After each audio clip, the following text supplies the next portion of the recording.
Hi friends, నేను మీ శ్రీనివాస్ని. ఈరోజు మనం ఇమ్ము ఒక అద్భుతమైన రికార్డ్ అయితే సృష్టించాడండి. మేమైతే తమిళ్, తెలుగు, మలయాళం, హిందీ అన్నీ కూడా నేను బిగ్ బాస్ చూస్తానండి. రీసెంట్గా మలయాళం అయితే అయిపోయిందనమాట. దీనిలో కూడా ఎప్పుడే కానీ ఎవరు కూడా 10 వారాలు నామినేషన్కే రాకుండా గేమ్ రన్ చేసేవాళ్ళు ఇంతవరకు ఎవ్వరూ కానీ లేరండి. ఒక ఇమ్ము మాత్రమే. అట్లా మనమేం అతను ఏదో లక్ మీదనో లేదా వేరేదో బేసిక్లో పోతున్నాడని అయితే మనం చెప్పలేం, కానీ చాలా పర్ఫెక్ట్గా ఆడుతున్నాడు. ప్రతి గేమ్ అంటూనే గేమ్ ఖచ్చితంగా గెలిచే మారిగా పర్ఫెక్ట్గా దూకి ఆడుతున్నాడు అనమాట. ఇది ఒక సూపర్ విషయం అని చెప్పొచ్చు. మొన్న నామినేషన్లో కూడా ఒకవేళ అతనికి ఇమ్యూనిటీ ఇవ్వాలని అడిగితే ఒక్క బర్నీ గారు తప్పనిస్తే మిగతా అందరూ కూడా అతనికి ఓటేశారనమాట, ఇమ్యూనిటీ కూడా ఇవ్వమని చెప్పి, కెప్టెన్ కాబట్టి. ఈ విధంగా మనకు 10 వారాల్లో అతను నామినేషన్కే రాలేదన్నమాట.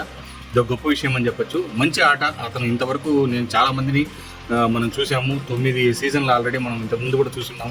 దీనిలో కూడా నామినేషన్కి అయితే వచ్చి తర్వాత మనం వాళ్ళు గెలవడం కానీ ఇవన్నీ చూస్తున్నాం, కానీ ఇతను మాత్రం ఇంతవరకు నామినేషన్కే రాలేదు. ఇది ఒక గొప్ప విషయం. చాలా ఇది ఎందుకంటే ప్రతి సీజన్లో మనం గమనిస్తున్నాం. తమిళ, తెలుగు, మలయాళం, హిందీలో అన్నింటిలోనూ కూడా నామినేషన్లకి అయితే వచ్చేస్తారు, కానీ వచ్చి లాస్ట్లో ఒకవేళ కావాలంటే గెలుస్తారేమో. ఇతనైతే ఖచ్చితంగా ఈసారి బిగ్ బాస్లో గెలిచే క్యాండిడేట్లు అయితే ఇద్దరు మాత్రం నాకైతే కనబడుతున్నారండి. ఒకడు ఇమ్ము, ఇంకోటి తనూజ అని పర్ఫెక్ట్. ఎందుకో అది ఆ అమ్మాయి ఏం ఆడుతుంది, ఎంత ఆడుతుంది అనేది పక్కన పెడితే, కానీ పోరాడుతుంది ఆ అమ్మాయి. ఒక కెప్టెన్ కావాలని పోరాడుతుంది. ఇన్ని రోజులుగా కెప్టెన్ కాలేకపోయింది, ఇప్పుడు కెప్టెన్ కావాలని పోరాడుతుంది.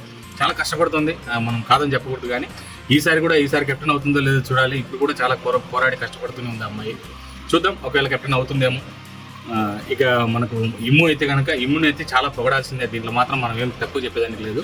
అతని ఆట కూడా అలాగే ఉంది. చాలా మంది అందరితో కూడా హౌస్లో అందరితో బాగా కలివిడిగా ఉండి కలిసిమెలిసి ఉండి అతను సక్సెస్ఫుల్గా రన్ అవుతున్నాడు అనమాట. ఈ వీడియోలో మీ అభిప్రాయం అయితే నాకు కమెంట్స్ రూపంలో తెలియజేయండి. మీకు ఈ వీడియో నచ్చితే లైక్ చేసి, షేర్ చేసి, సబ్స్క్రైబ్ చేయండి. బాయ్.